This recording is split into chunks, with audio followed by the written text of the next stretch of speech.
New Zealand is one of the leading destinations in the world for tourists. With its breathtaking scenery and tranquil isolation, it seems to be a haven from the rigours of modern life. And it's the last place in the world you would expect to find some of the world's most violent gangs. Police say they are close to losing control of the gang problem in New Zealand. There's more gang members than there are policemen. The gang violence is spilling over onto the streets. Tension in the city was so volatile they were safer in the cells. They're often involved either handguns or cut-down weapons, throwing Molotov cocktails. Two gangs became the deadliest of them all. Biker gang Highway 61. So they're always looking to have fights. But first we meet the mongrel mob. And we've got evil minds. Predominantly made up of Maoris whose ancestors were noted warriors. New Zealand ain't big enough for no that's gonna with us. These Maori gangs started as groups of petty criminals 30 years ago. Back in the early 70s, a magistrate at the court lined a few of them up who were facing misdemeanours and told them that they were nothing but a bunch of mongrels. The name stuck and the mongrel mob was born. I was at a rock concert in 1971 and I sort of saw a start of the part of the genesis of the mongrel mob. It's one of the most terrifying things I've ever seen. The next minute, this violence started in front of the stage, and it was the first time I'd ever heard the phrase mongrel mob, or the term, or knew anything about them. And man, I didn't know where these guys had come from. They were bottling people in the face, and it was awful, people were running to get away from it. The gang grew and organised itself around the growing Maori families. They've got violent families, they've got fathers and uncles who belong to the mob. For them, violence is a way of life. I was brought up with mongrel mob, family with mongrel mob, extended family with mongrel mob.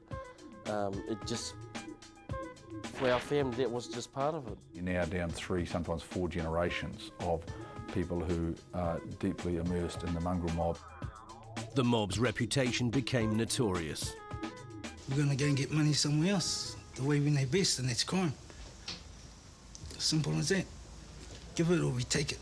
They don't really respect authority, even within themselves. They're like anarchists. The mongrel mob exists outside society. It's all about fear, it's all about fighting, it's about rape. To intimidate others, they took the traditional Maori tattoo one step further. There's not many people looking around looking like me. But I did it because I loved the mob. Now, what's going to happen when these guys are grandfathers and they go to their granddaughter's christening in church? His granddad, and he's got "fuck the world" tattooed on his neck, and his pipe and slippers, it's going to look so crazy, isn't it? Although predominantly a Maori gang, anyone is able to join as long as they're able to prove their allegiance to the mongrel mob. To join the gang, you must first become a prospect. Sooner or later, one of the old fellas will just ask you if you want to prospect, or you have to listen to what the president's got to say. He'll tell you to round up a few boys, round up a few cars in there. There's always 30 of us when we go out and do big hits or something like that. That is the basis of the mongrel mob, is getting the young guys, getting the prospects, getting the kids to do the crimes for the older members. The kids don't have any choice. They will do the time, they'll go to jail, they'll take the beatings, they'll often confess to crimes they haven't done if they're instructed to do so by the senior members of the gang. You probably get 100 stories on young prospectors that had given to the gun and said, oh fuck, couldn't handle it. There's several people walking around who have done life jail sentences for murders they didn't commit, simply because they wanted to be in the gang. If you're willing to go to jail and do 10 or 11 years for a gang patch, there's very little that the police can do to actually dissuade you from that lifestyle. And once you become a full member, only then can you wear the notorious mongrel mob patch. It's an identity thing, you see? And when that happens, there's an excitement, and there becomes a passion for what he's wearing and what he believes in. It becomes his whole life. You've got to have that patch on your back before they... Yeah. Got to have that patch. Once a fully fledged member, absolute loyalty is expected. A drug dealer who had ripped the mongrel mob off was made to pay by the mob, and the police, they couldn't figure out who had actually done the killing, so they arrested all 18 mongrel mob members that had been there. They couldn't find anyone to sort of admit to it, no matter how much they leaned on them. 18 members go to prison rather than inform on one member. It shows some solidarity. Once you get in it, there's no getting out. This also applies to girlfriends of gang members, as Glenys Dehaney knows all too well. I left once, went into refuge, and my mother, who, you know, she was in her late 60s then, got a phone call from someone to say if you don't get home, this particular gang would be calling on her, paying her a visit. Now, she lives up in the North Island, miles away on her own. She called the police and they said, well, we can't do anything, get out of your house. So I felt good, sad for her and went back. Stayed there for 10 years of violence and abuse. Kicked with steel cap boots, I was whacked with motorbike parts. You know, I've had teeth punched out, I've got a mouth full of steel. I'm lucky to be alive. The mob is everything. The individual no longer counts. Put them in the gang context, in the group context. Fired up with a little bit of alcohol and they're capable of anything. When you're in a gang situation, nobody can say stop. The gang ethic is brutal and unforgiving. In 1986, an innocent woman became victim to one of the most horrific rapes in New Zealand's history. It was a mongrel mob convention. A woman got gang raped there and treated shockingly. They violated her with bottles, urinated on her, pulled petrol over and so on. She was a vegetable afterwards. But why on earth would she climb the fence and go into an enclave with, you know, hundreds and hundreds of drunken, you know, violent gang members? The gang had taken photographs of their terrifying crime but left the camera at the scene. This was later used to convict 8 of them of the gang rape. But incredibly, other members of the mob seemed unrepentant. She didn't get brought on the park, she walked onto the park. And if that's the case, well, I think she deserved whatever she got for being on there. And they got sent to prison for about 8 years, I think. The mongrel mob aren't the only gang capable of such extreme violence. Their bitter rivals are another gang known as Black Power.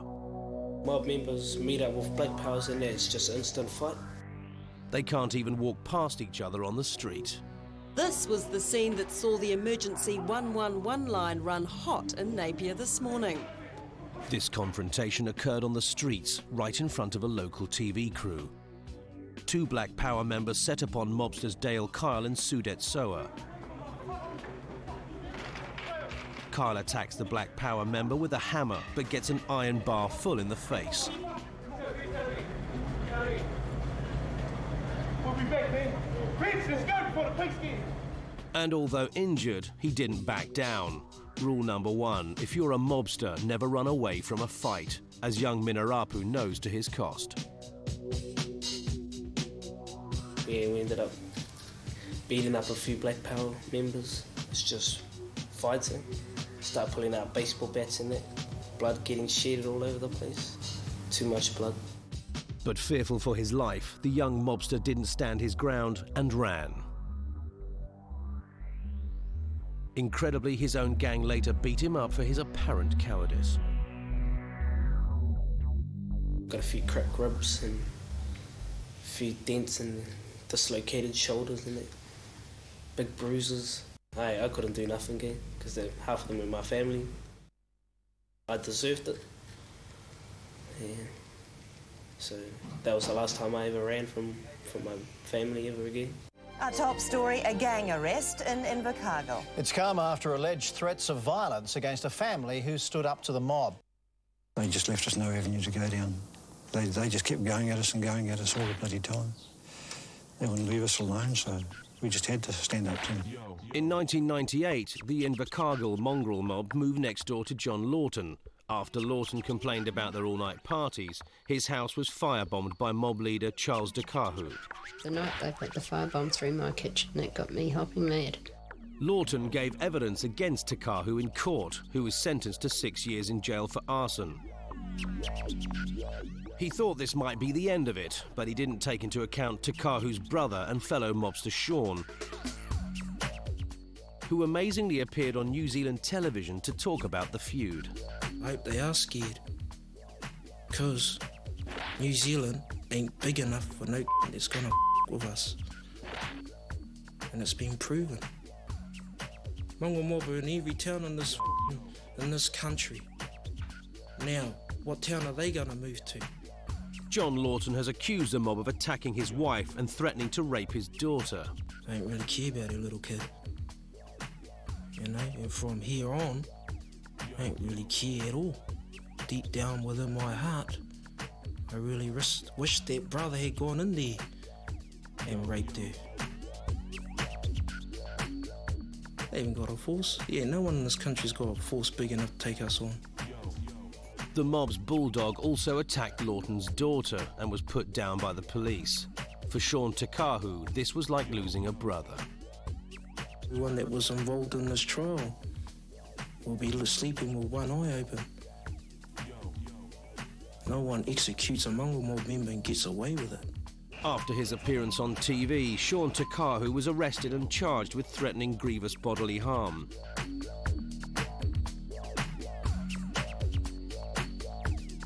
But the family still weren't safe with him behind bars. With help from the community, thousands of dollars was used to help Lawton and his family relocate. They remain in hiding to this day. Greg Newbold also knows what happens when you cross the mob. His neighbour and friend had a run-in with them during a rugby league match. A mobster had stolen his wife's purse, and his friend fought to get it back. 2 weeks later, when he was asleep in bed with his wife, the windows were smashed in.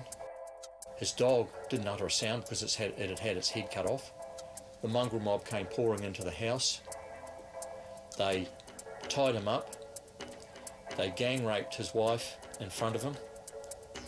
And then they were about to cut his head off when one of them said, "No, don't do it." But he truly thought that his days were ended. But that's the kind of retaliation you can get if you fall on the wrong side of the mob. Still to come, we meet New Zealand's toughest biker gang, Highway 61. They were mainly into boozing, motorbikes, fraternity, fighting with other gangs, terrorising the public. And we'll also hear a story about gang rivalry that spilt over onto the rugby pitch. His words were to the effect of, "Someone has to pay for this, someone's going to die."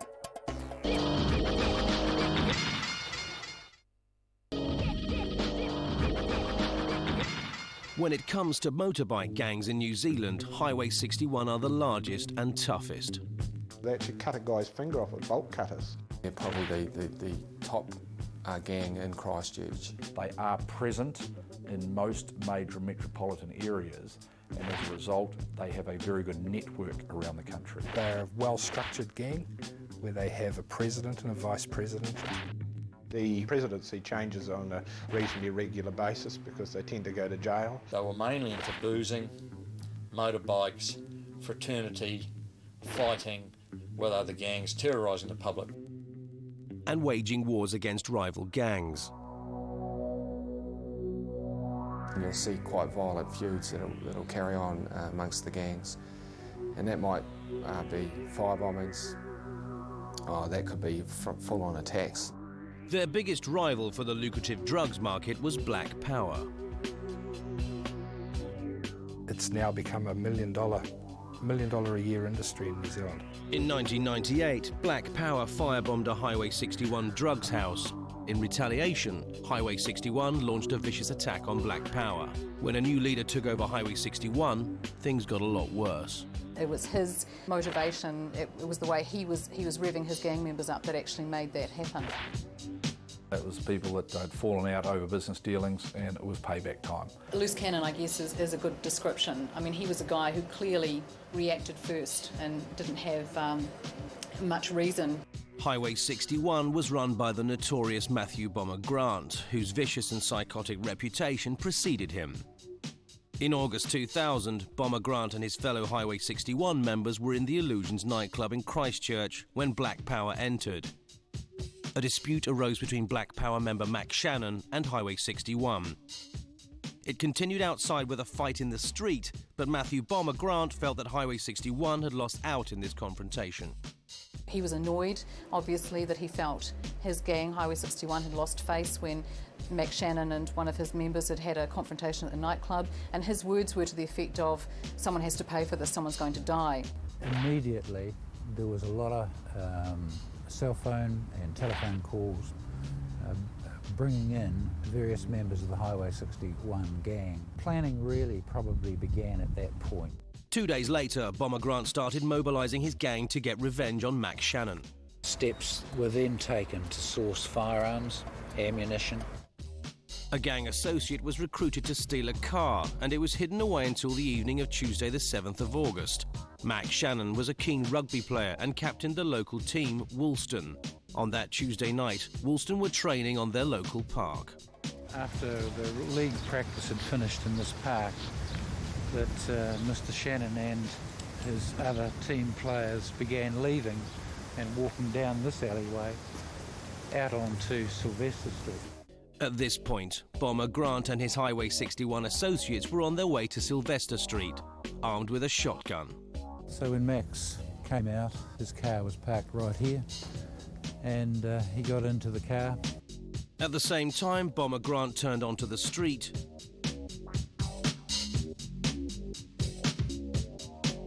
They pulled up next to Max Shannon, and Bomber Grant sprayed the car with bullets.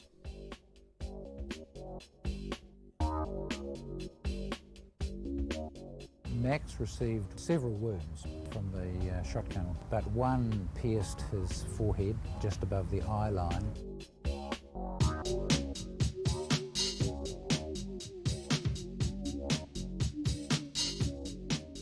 Max's brother was at the scene, desperately pleading with the ambulance crew to let him in.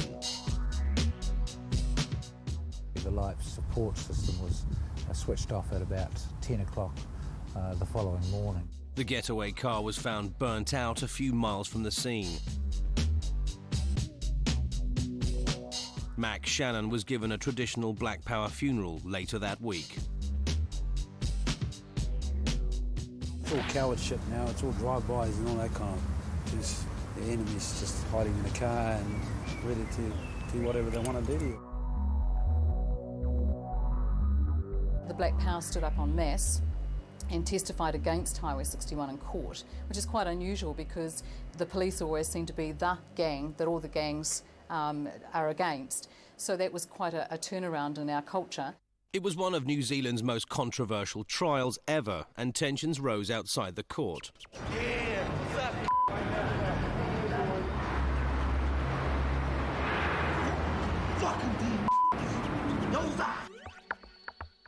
At the end of the 5-week trial, Highway 61 President Matthew Bomber Grant and 2 fellow associates were found guilty of the cold-blooded killing of Max Shannon. Gang warfare over drug-dealing territory resulted in hundreds of gang members being sent to prison. This led to a new direction for Highway 61 and their rival gangs, as ex-drug dealer Greg Newbold witnessed when he was serving 7 years in prison. All the toughest and the worst criminals in the country were being locked up, and a lot of them were big-time drug dealers. We were all locked together in cell blocks of 48, so we all got to know each other really well. When the gang members were released in the 1980s, they used the knowledge they gained in prison to start drug dealing themselves. Traditionally, the big earner for gangs has been cannabis dealing. The Highway 61 had a drug dealing house. There were queues of people outside the door. They were really like fortified drug houses, holes in the gate that would slide back and an arm come through. And they were just selling 24 hours a day. One house could turn over $5,000 a day.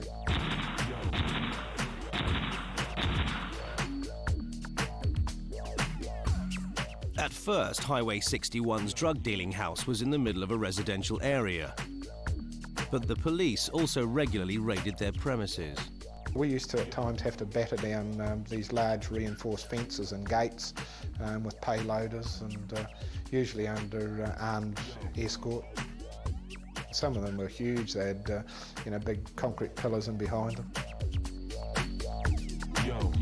Highway 61 in particular will set their headquarters up in industrial areas so that they can carry out their business 24 hours a day without worrying about upsetting the neighbours. Police attention was bad for their business. Bizarrely, the success of the drugs trade led to a reduction in violent crime.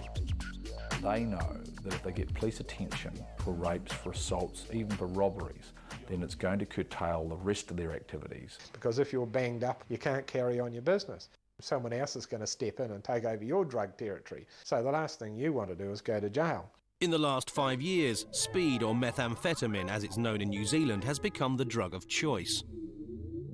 The country is really awash with methamphetamine around nightclubs, around the whole entertainment scene. It's now become a $1 million a year industry in New Zealand. And that is all controlled, well, the biggest majority of it is controlled by Highway 61. There's a huge influx of laboratories where methamphetamine is locally manufactured. You have to have a certain number of base chemicals, which are called precursors. And as long as you've got those chemicals, and as long as you've got a certain amount of chemical knowledge or chemistry knowledge, then if you have a recipe which can be obtained even now off the internet, and if you have that skill, then you can manufacture methamphetamine. In New Zealand, all of the drug ingredients can be legally purchased from pharmacies or industrial chemists. With very few gang members having this sort of chemistry knowledge themselves, they have to seek out the experts. One of the most valuable commodities at the moment is the chemists. And it's not uncommon for the chemists to be either kidnapped themselves or their families to be kidnapped by gangs, and they'll be forced to basically bake for 2 or 3 weeks. In 1999, there was only one methamphetamine laboratory uncovered. By 2001, there were 40. The Highway 61 have grown from being the street hoodlums, which they began as, to now being very sophisticated, organised criminal groups. Today, both Highway 61 and the mongrel mob continue to feud over New Zealand's increasing drugs market. More and more innocent people are being caught in the crossfire.